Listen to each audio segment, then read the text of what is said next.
Hello friends, good morning. Welcome back to another video. कैसे हैं आप लोग? आई होप आप सभी लोग अच्छे होंगे, अपनी स्टडी को मज़े में कर रहे होंगे। तो सबसे पहले फ्रेंड्स, मैंने अपने रूम की लाइट को ऑन कर लिया है और मैं आप लोगों को बता दूं कि अभी सुबह के 4 बज रहे हैं और आज के दिन की जो मेरी शुरुआत हुई है वो सुबह 4 बजे से हुई है। मैं उठ चुकी थी। उठने के बाद मैं फ्रेश अप वगैरह हुई, ब्रश वगैरह किया, उसके बाद मैं किचन में आई हूँ। सबसे पहले मैंने पानी गर्म किया है और 1 ग्लास पानी को पीते हैं। जैसे कि आप लोगों को पता है कि सुबह सुबह गर्म पानी पीना हमारी हेल्थ के लिए बहुत ज़्यादा अच्छा होता है। एंड साथ ही साथ में ये भी कि हम पानी पी लें या सुबह चाय पी लें, उससे हमारी नींद है वो दूर दूर तक भग जाती है। हम फ्रेश माइंड के साथ अपनी स्टडी को कंटिन्यू कर सकते हैं। और फ्रेंड्स, ये सारे काम करने में मुझे 20 से 25 मिनट आराम से लग गए और ये अभी 4:30 बजे का टाइम है और अब बैठ गई हूँ मैं सुबह सुबह अपनी स्टडी का फर्स्ट स्लॉट को कंटिन्यू करने के लिए।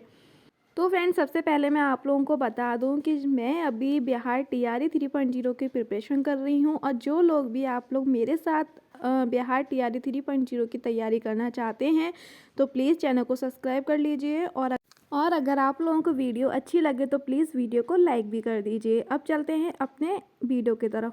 तो फ्रेंड्स, अभी मॉर्निंग का समय है और सुबह सुबह मैं पढ़ रही हूँ जीएस, क्योंकि इस समय हमारा माइंड बहुत ज़्यादा फ्रेश अप होता है। हमारी जो कैचिंग पावर होती है वो बहुत स्ट्रांग होती है। मॉर्निंग में हम बहुत ज़्यादा चीज़ों को अच्छे से एब्जॉर्व कर सकते हैं। तो अब अभी पढ़ रही हूँ मैं इंडियन ज्योग्राफी की मैं मैराथन देखी हूँ, जो कि 3 घंटे की मैराथन थी, लेकिन मेरी 3.5 घंटे में कंप्लीट हो पाई। कुछ कुछ ऐसे पॉइंट थे जो कि मेरे लिए न्यू थे, मैंने नोट डाउन किया। और कुछ कुछ पॉइंट ऐसे थे, कुछ कुछ क्या, मेरा यानी कि 80% ज्योग्राफी ऐसी थी जो कि मुझे पहले से वो पॉइंट पता था। बट ये है कि थ्योरी बेस तो मैंने देख लिया है। अब मेन चीज़ है प्रैक्टिस। अब वही चीज़ है कि अब हमारे पास ज़्यादा समय नहीं है, 20 से 25 दिन है और 20 से 25 दिन में अगर मैं एक एक क्लास करके अगर थ्योरी को देखूंगी तो फिर मैं प्रैक्टिस कब करूंगी, क्वेश्चन कब देखूंगी। तो देखिए, मैं जो थ्योरी रहती है वो तो सेम रहती है, थ्योरी वो चेंजेस नहीं होती है। मेन चीज़ होती है प्रैक्टिस। हम क्वेश्चन कितने अच्छे से समझ पा रहे हैं, क्वेश्चन को हम कितने अच्छे से सही कर पा रहे हैं। तो वो चीज़ हमारा जो एक्यूरेसी है वो हमारी प्रैक्टिस से ही बढ़ती है। तो हमें ज़्यादा से ज़्यादा प्रैक्टिस करनी है, जिससे कि हमें क्वेश्चन को समझने की जो हमारी कैपेसिटी है वो बढ़े और साथ ही साथ में हम ज़्यादा से ज़्यादा क्वेश्चन को सही कर सकें। तो फ्रेंड्स, मैं मॉर्निंग में जल्दी उठ चुकी थी, ब्रश भी कर लिया था, तो अब मुझे यहाँ पर भूख भी लग रही थी, तो मुझे कुछ दिखाई नहीं दिया, तो मैंने उठाई मूंगफली और मूंगफली पे ढाबा बोल दिया। तो मैं साथ ही साथ में अपनी पढ़ाई भी करती जा रही थी और साथ ही साथ में मूंगफली को भी खाती जा रही थी। तो फ्रेंड, जब तक मैं ज्योग्राफी के नोट्स बना रही हूँ तब तक मैं आप लोगों के कुछ कमेंट्स पर बात कर लेती हूँ। मेरे पास काफ़ी सारे कमेंट्स आ रहे हैं। एक सिस्टर का कमेंट है कि आपने कोई पेड कोर्स परचेस किया है क्या? तो सिस्टर, मैंने अभी तक कोई भी पेड कोर्स परचेस नहीं किया है। वैसे तो मैं ये कमेंट का रिप्लाई पहले भी दे चुकी हूँ, यानी कि मैं पहले से ही आप लोगों को बता चुकी हूँ कि मैंने अभी भी कोई भी पेड कोर्स परचेस नहीं किया है और ना ही मैं करूँगी, क्योंकि 20 से 25 दिन है, तो 20 से 25 दिन में क्या ही पेड कोर्स परचेस करना। इसमें तो अभी बस यही चीज़ है कि हमारे पास ओनली वन ऑप्शन है कि हमें ज़्यादा से ज़्यादा प्रैक्टिस करनी है, ज़्यादा से ज़्यादा हमें मैराथन क्लासेस लगानी है, बस। तो फ्रेंड्स, अभी बज रहे थे 8:30। 8:30 बजे मैं उठ चुकी थी, मेरी क्लास कंप्लीट हो गई थी। फिर उसके बाद मैंने चाय बनाई अपने लिए और चाय पी। ऐसा कितने लोगों के साथ होता है कि जब तक सुबह सुबह चाय ना पियो तब तक दिन की मतलब कि शुरुआत ही नहीं होती है। दिन में कुछ अधूरा अधूरा लगता है कि अभी कुछ तो अधूरा है, लाइफ में अभी कुछ पूरा नहीं हुआ है। मेरे साथ तो ऐसा होता है कि जब तक मैं सुबह वाली चाय ना पी लूँ तब तक मज़ा ही नहीं आता। ऐसा लगता है कुछ तो अधूरा है, किसी की तो कमी रह गई है। तो सबसे पहले मैंने अपनी अदरक वाली चाय बनाई, उसके बाद यहाँ पर बना रही हूँ मैं आलू भुजिया, यानी कि पतले पतले साइड्स मैंने काट लिए थे आलू के, उसी में हरी मिर्ची को डाल दिया है मैंने, क्योंकि कभी कभी समझ में नहीं आता ना क्या ही सब्जी बनाओ, लेकिन बनाना तो है ही है। तो मैंने यहाँ पर आलू भुजिया बना लिया है। 2 लोग हैं, इनफ है, इतनी हो जाएगी। तो फ्रेंड, चलो तब तक हम लोग दूसरे कमेंट पर भी बात कर लेते हैं। काफ़ी लोग हैं जो कमेंट कर रहे हैं कि हमारे मैथ वीक है, मैथ के लिए कुछ बताइए, मैथ कहाँ से करें, आप मैथ कहाँ से कर रही हैं। तो मैं मैथ के बारे में आप लोगों को बता दूं कि सबसे पहले तो मैथ अगर वीक है और 20 से 25 दिन आपके पास बचे हैं तो सबसे पहले आप ये है कि मैथ को जो बेसिक फार्मूले होते हैं आपको वो रटना पड़ेगा, समझना पड़ेगा चीज़ों को। और उसके बाद आपको 2 से 3 घंटे डेली आप लोगों को देना है प्रैक्टिस में, क्योंकि मैथ जितना ज़्यादा आप प्रैक्टिस करेंगे मैथ आपका उतना ही ज़्यादा अच्छे से स्ट्रॉन्ग होगा। और मैं अपनी बताऊँ तो मैंने जो सुपर टेट की प्रिपरेशन कर रही थी तो उसके लिए मैंने बेसिक जो फार्मूले हैं, बोला जाए बेसिक मैथ, वो मैंने सीख लिया है। और मैं मैथ की प्रैक्टिस तो मैं डेली रूटीन से करती हूँ, मैथ नहीं छोड़ती हूँ मैं, फिर चाहे 1 घंटे के लिए ही क्यों ना करूँ। तो इस वजह से मैथ मेरा थोड़ा थोड़ा सा ठीक ठाक है।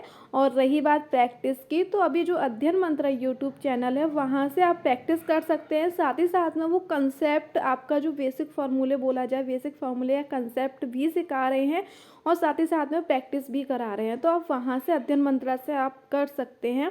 और साथ ही साथ में टारगेट विद आलोक जो चैनल है वहाँ पर एक संदीप तिवारी सर मैथ पढ़ाते थे, अभी भी पढ़ाते हैं, बट उनका अलग से एक यूट्यूब चैनल है संदीप तिवारी ऑफिशियल करके, ऐसा करके कुछ चैनल है, वहाँ पर भी उनकी मैथ की क्लासेस चल रही हैं। अगर आप वहाँ से देखना चाहो तो आप वहाँ से भी देख सकते हैं। साथ ही साथ में मैथ के लिए तो बस हमारे पास एक ही ऑप्शन है, प्रैक्टिस। प्रैक्टिस ही करने से हमारा मैथ स्ट्रॉन्ग होता है। आई होप आप लोग को समझ में आ गया होगा मैथ कहाँ से करना है। और फ्रेंड्स उसके बाद अभी ये टाइम हो रहा है लगभग 12:30 या 1 बजे का टाइम था। मैं नहा धो करके फ्री हो करके बैठ गई हूँ और अपने स्टडी का सेकंड स्लॉट को कंटिन्यू करने के लिए। आज के दिन का ये सेकंड स्लॉट है मेरा। और फ्रेंड्स अभी सबसे पहले मैं हिस्ट्री को मैं रिवीजन करूँगी और हिस्ट्री में भी मैं करूँगी आधुनिक भारत, यानी कि 1857 टू 1947 जो हमारा 1857 वाला जो क्रांति है वहाँ से लेकर के सारे मैं 1947 तक मैं सारे के सारे मैं रिवीजन कर लूँगी। तो आप लोग इसके लिए भी पूछेंगे आप कहाँ से आप पढ़ रही हैं, कहाँ से आपने नोट डाउन किया है। तो आधुनिक भारत करके एक कुमार गौरव सर की क्लासेस डली हुई है मैराथन की, मैंने वहाँ से ये क्लास मैंने अटेंड की थी, वहाँ से मैंने सारे के सारे मैंने नोट डाउन किया है, नोट्स को बनाया है। और जूनियर एडिट का जब मैं एग्ज़ाम दी थी उस समय मैं ये नोट्स बनाई थी और ये वाकई में फ्रेंड्स बहुत ज़्यादा फ़ायदेमंद थे, बहुत ज़्यादा मुझे उससे फ़ायदा हुआ। बहुत ज़्यादा मुझे ऐसा लगा कि मैंने क्वेश्चन बहुत ज़्यादा कवर अप कर पाई थी मैं। तो फ्रेंड्स इस तरीके से ये पॉइंट है, इस तरीके से मैंने अपने नोट्स बनाए हुए हैं, आप लोग देख सकते हैं। तो हिस्ट्री को 3 भागों में बांटा गया है, जैसा कि आप सभी लोग जानते हैं, प्राचीन भारत, मध्यकालीन भारत और साथ ही साथ में आधुनिक भारत। तो इस तीनों ही पार्ट को मैंने अलग अलग मैंने नोट डाउन किया है, अलग अलग मैंने इनको नोट्स बनाए हुए हैं। तो इनका मैं इसी तरीके से मैं अलग ही अलग रिवीजन कर रही हूँ। आज मैंने आधुनिक भारत का पूरा रिवीजन कर लिया है और अब मैं क्या करूँगी नेक्स्ट डे, अब इसके मैं प्रैक्टिस सेट लगा लूँगी एक आधुनिक भारत का।